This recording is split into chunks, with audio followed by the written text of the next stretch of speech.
พี่น้องเบิ่งนี่หน่วยเดียวนี่10 เหรียญนี่พี่น้องเฮ้ย10 เหรียญหน่วยเดียวนี่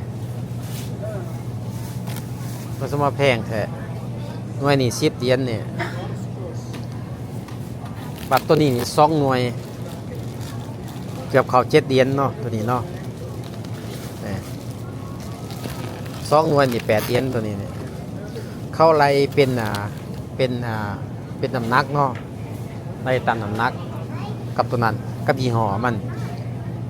ตัวนี้ก็ตามน้ำหนัก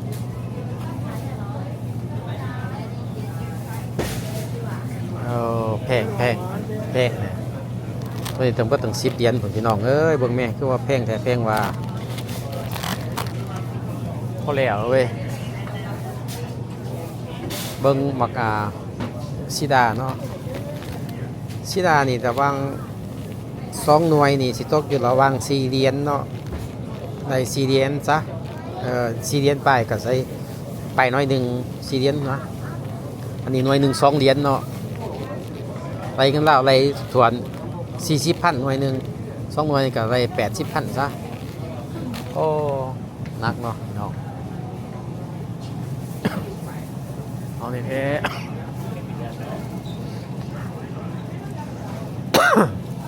น้ำใหญ่เท่านี้เนาะก็ขายเป็นกิโลอีกเลยขายเป็นพาวเสียบอลเดียว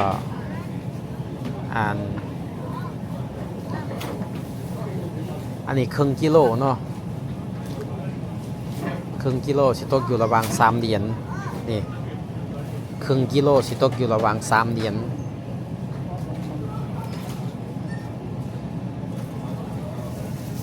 มันเป็นเผาหนึ่ง3 เหรียญ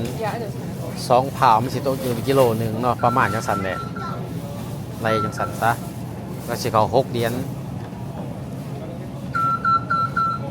โอ้เบิ่งแพงพี่น้องเลย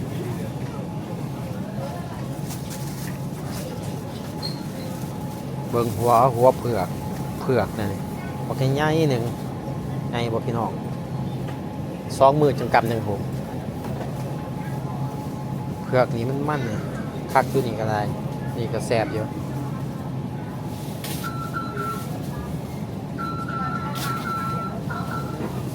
อลิซาไปกินบักใหม่เขายิ้มเซ้ออยู่บริษัทกับไป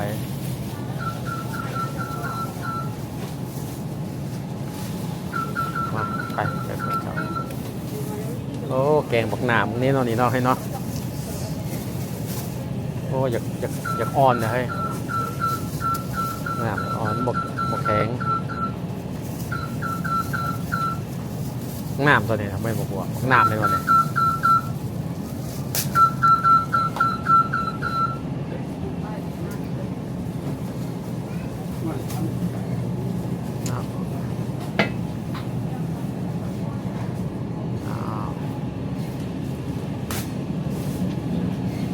อันนี้เป็นหัวบัวพี่น้องบัวนั่นเนาะหากบัวเคลื่อนหากมันบ่นี่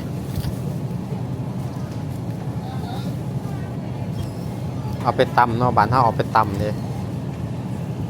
ตำบัวนี่ก็บอกวางยังเพิ่มเลยนี่บอกบวบบ่นี่นี่บอกบวบเครือห้ามมา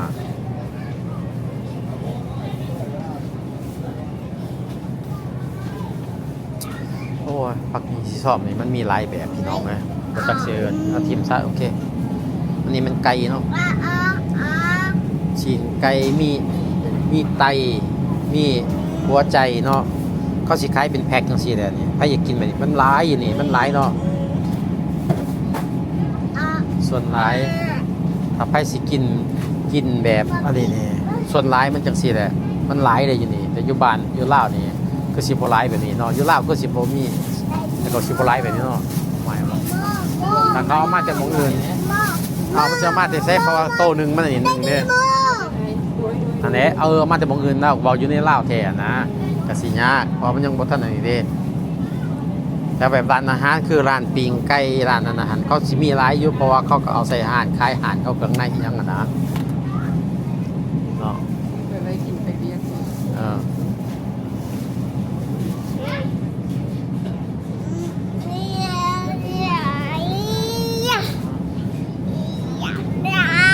ไม่ยังลูกเอาออกวะ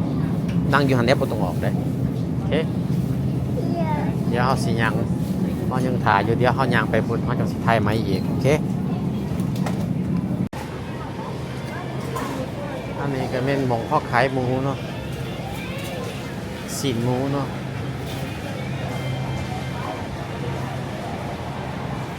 สีนหมูสีนหมูสีนหมูวัดแถวเนี่ยอันนี้เป็นโตไก่ไก่เป็นโตก็เป็นไก่หยาบไปยังบ่จักตัวนี้บ่เป็นไก่หยาบไก่อ่อนแต่ว่าตัวนี้ไก่ดำอีกไก่ดำตัวใหญ่ไว้ตัวนี้เบิ่งเฮาสิย่างไปเบิ่งแถวนี้ว่ามันมีหยัง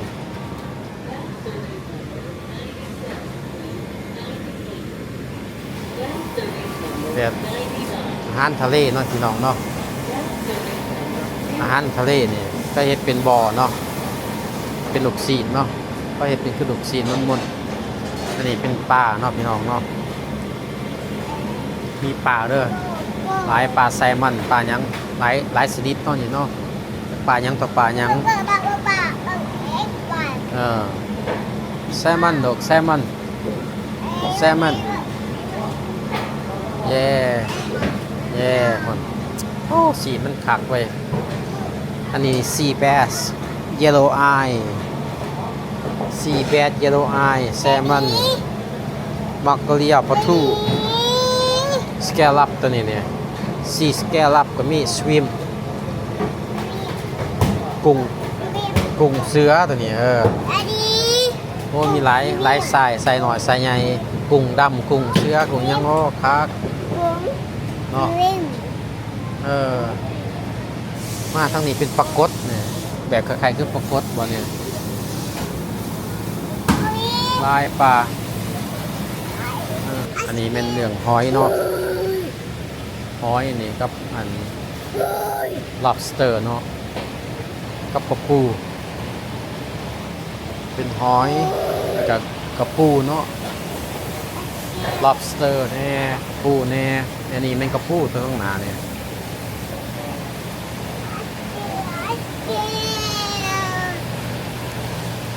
อันนี้เป็นหอยนางรมเนาะหอยนางรมอะไรเนี่ยเขาจะเป็นทงเนาะทงหนึ่งเศร้าเก่าเดียนพี่น้องซ้ำนี่เนี่ยเศร้าเก่าเดียนก็ใส่ทงแล้วเนี่ยปลาคาบอันนี้ปลาคาบเนี่ยภาษาลาวเปิดป่ายังก่อนปลาไนหมดปลาไนอะไรมากมีเตลูกซีนแน่นต่างๆลูกซีนทะเลลูกซีนยังก่อกุ้งบอไม่ยังบอยังนะต่างๆไปนี่เนาะนี่อันนี้ก็เป็นปลาเนาะปลาน้อยปลายังอันนี้ก็แกบไข่ปลาเนาะนี่เนาะเม็กซิโกก็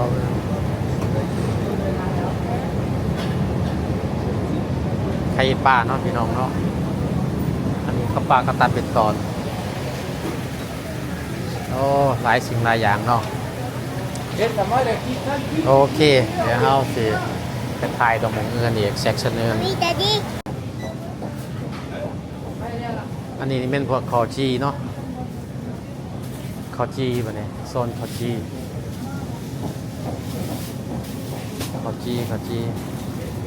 นี่เรียกเค้กบอกเค้กอยู่ใส่เค้กอยู่ใส่อันนี้ก็เป็นเค้กมันเกิดเนาะแต่ว่าเป็นบริษัทอยู่ในนี่เนาะเป็นสั่งอยู่หันนอกเนาะ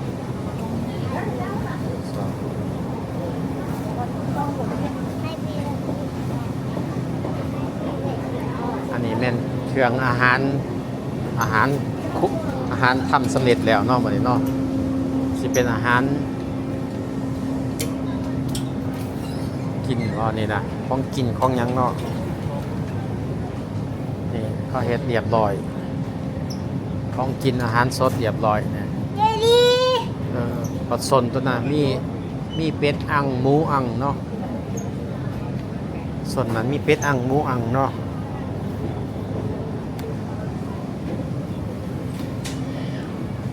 หอมมาทางนี้หอมเป็ดอังหมูอังเนาะพี่น้องเนาะใครสนใจอยากซื้อเป็ดอังหมูอังสั่งเอาอยู่นี่เนาะแต่บางครั้งบางคราวเขาก็มาสั่งเอาคือกันแหละอยู่ไหนเนาะไปกินเด็กง่ายๆนึงแสบพอมีเวลาเนี่ยสุกเสิร์ชก็สั่งเอาโอเคเอาไปสุกเอา ไปดอนเอาไปโอเคอันนี้แมนอาริสาสนใจของหลินเนาะนางอยากหลินเอา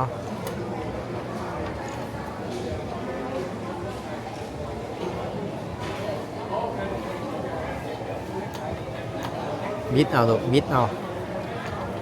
เห็นบ่ มันต้องได้ปอนเงินเนาะพี่น้องมันต้องได้ปอนเงินนี่นะ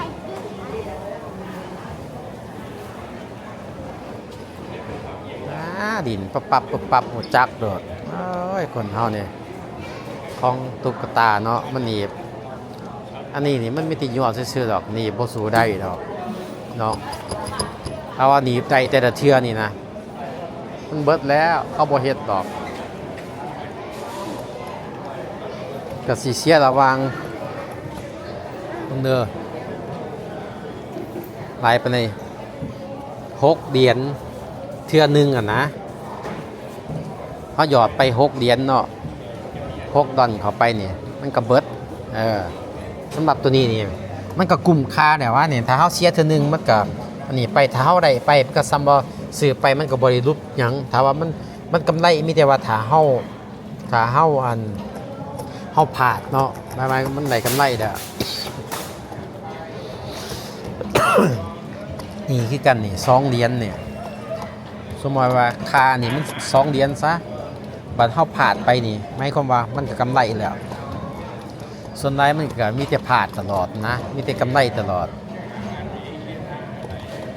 บ่จะเป็นสีอันนี้หรอกอันนี้เนี่ย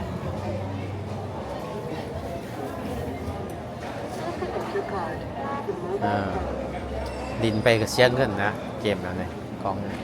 พอเห็นไผดินกันมีบ่เห็นว่าเสียดาย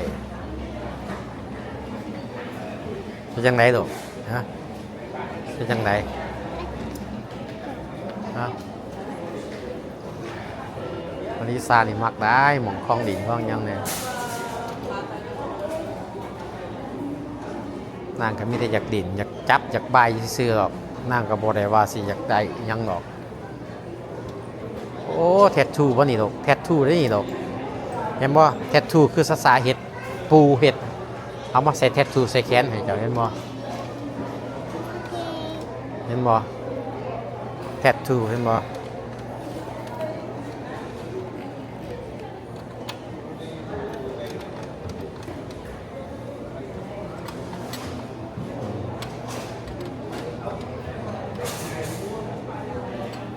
โอเค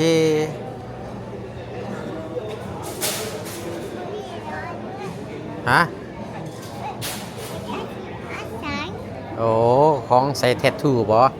ใส่ไล่บ่ยาแดะบ่เป็นหยังหรอกบ่ใส่ดอกโอเคใจดอก